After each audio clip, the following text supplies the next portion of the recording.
Good morning, guys. I am working on something. I'm going to go over the solution to this, but I'll tell you what I'm working on. So I'm going to be putting up a blog about American Express and their fraudulent behaviors. So I'm working on an image here in the background. I want to briefly talk about actually what I would say modern art of war, right? No one is engaging in hiring ninja spies and chariot warfare, anything that you would find in the proper art of war text. So when we say, the art of war concepts, what we really mean are kind of like the principles, the physics behind it, how it works.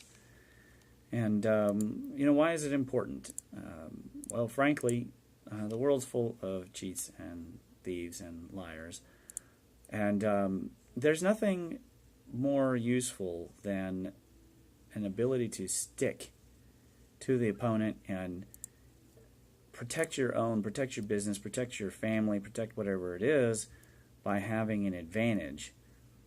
Now that advantage, when you deal with a company as big as American Express, what you're talking about is establishing a pinpoint. You have to be the one mosquito who stings so hard the elephant jumps, and that's a little bit more difficult to do than one would think.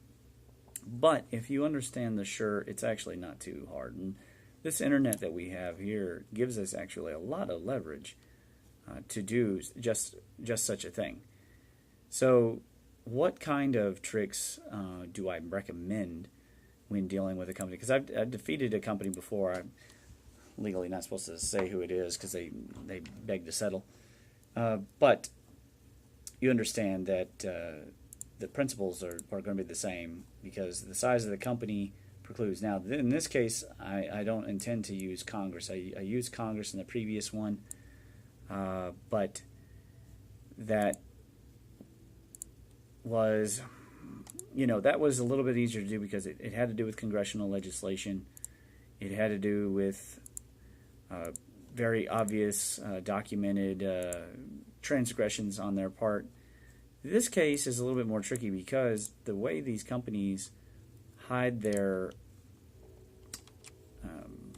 culpability, let's say, is by pretending to, or by hiding. I guess it's not really pretend, but just plain hiding behind this idea of like you're under a contract. Well, yeah, you're under a contract, but a contract goes two ways. A lot of people don't know this, but a contract guarantees also the way that they're supposed to behave. That's the entire purpose of a contract. In fact, the con means with, so it's an interrelationship. When they enter into a relationship with you, they're totally restrained as to certain behaviors, especially by organizations such as the Securities Exchange Commission, the Federal Regulatory Commission. There are governmental bodies, so I could go to Congress with this kind of thing. But in this case, I'm going to use more of a personal. I'm going to frighten the individual on the other line. Remember, no matter who you're dealing with, whether it's a telecommunications company that's kind of screwed you over, or another business, they on the other end of the line, there's somebody who wants to pass the buck to the next guy. When you get the buck passed to the right person, it becomes a lot more, I guess, substantial what they will feel personally.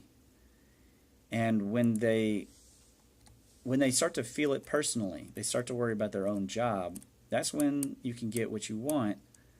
And especially if you deserve it. So in this case, and it'll be obvious from the blog, they've created fees and charges out of thin air after closing the account twice.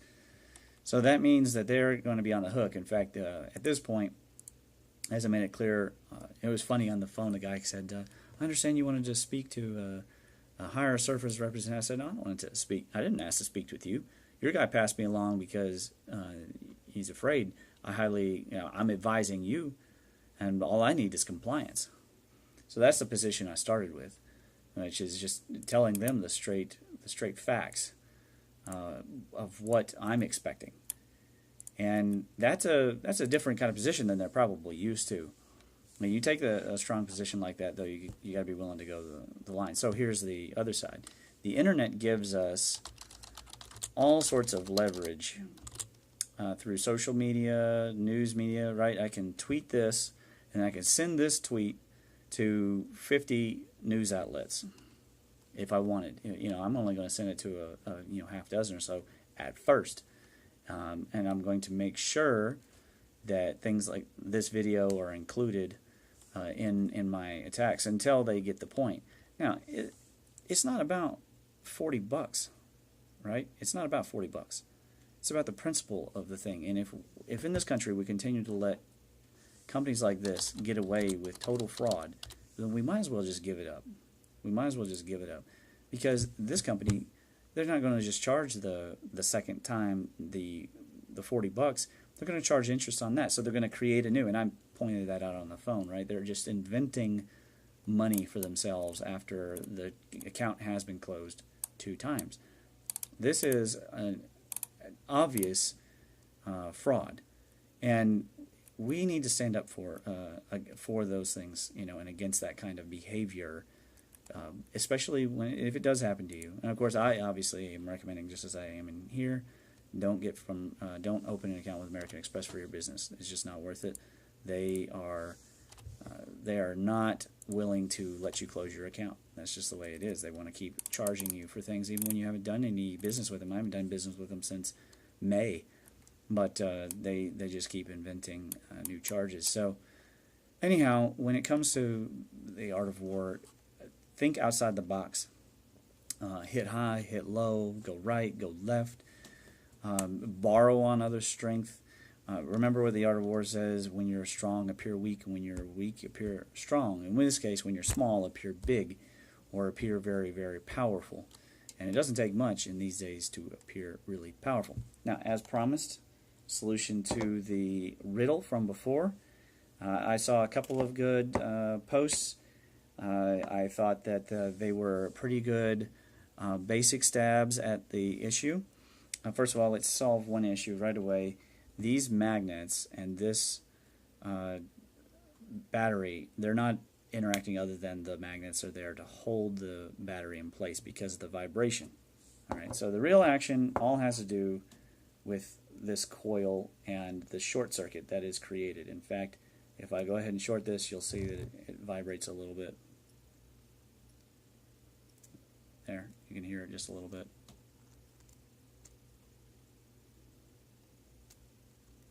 And another thing, people, whoop, that burned my hand. So it gets very hot very fast, and that shouldn't happen in most cases. Why is it happening? It's happening because this is performing what's called a current short. This is different than a voltage short. This is an instant time. There's a resistance that's created by it's an impedance created by the coil and its inductance, and that's calculated through the derivative. But the current, however, is shorted immediately from the positive to negative. Now, notice that the top of the anode actually got burned up, right? It's all carbon scored, and it's actually been etched right out of the zinc has been etched. The copper is fine, and copper's got a high melting point, so no problem there. So what's really happening here? So when it has a current short, essentially you have an instant, mathematically, an instant discharge of current through the entire circuit. Realistically, of course, it's moving in a wave, but that wave takes an infinitesimal amount of time to propagate. And when it propagates, it induces a magnetic field along the twisting of the coil and creates this magnetic field. Now, a magnetic field causes an expansion. It's a slight expansion. Now, some of the guys over at the Electric View were talking about when we have Z pinching, Bennett pinching in plasmas. Actually, what you're seeing, the magnetics is just following the electric force, the electrostatic force that is actually creating the pinch. That might actually be what's causing the flexion of the coil, but we're going to stick with magnetics for the moment because it's easy to understand. Now, where's the magnetics flowing? Inside this battery, there's a metal core. because you need two different pieces of metal inside for this battery. Okay, so that metal core actually gets induced as well, and the magnetic field flows through it, and more current is now flowing in the battery, and that's why the battery itself gets hot. It's not because the wire gets hot. It's because you're inducing the current short is going through the battery, heating up the entire thing. Now, when it has that explosion, there is an arc that happens. When it has that arc and that expansion happens really quickly, it bumps up. That stores the energy into the coil, which then pulls it back down. Of course, gravity is also pulling back down. So the two are pulling it back down, and when it hits again, boom, it hits it again. And then it just vibrates back and forth until the discharge is totally done on the battery. And that could take, it could take hours, depending on if you could set it up to where you knew and it went up and it gave a nice break. That could potentially last for days in a really powerful battery, much more powerful battery than that one.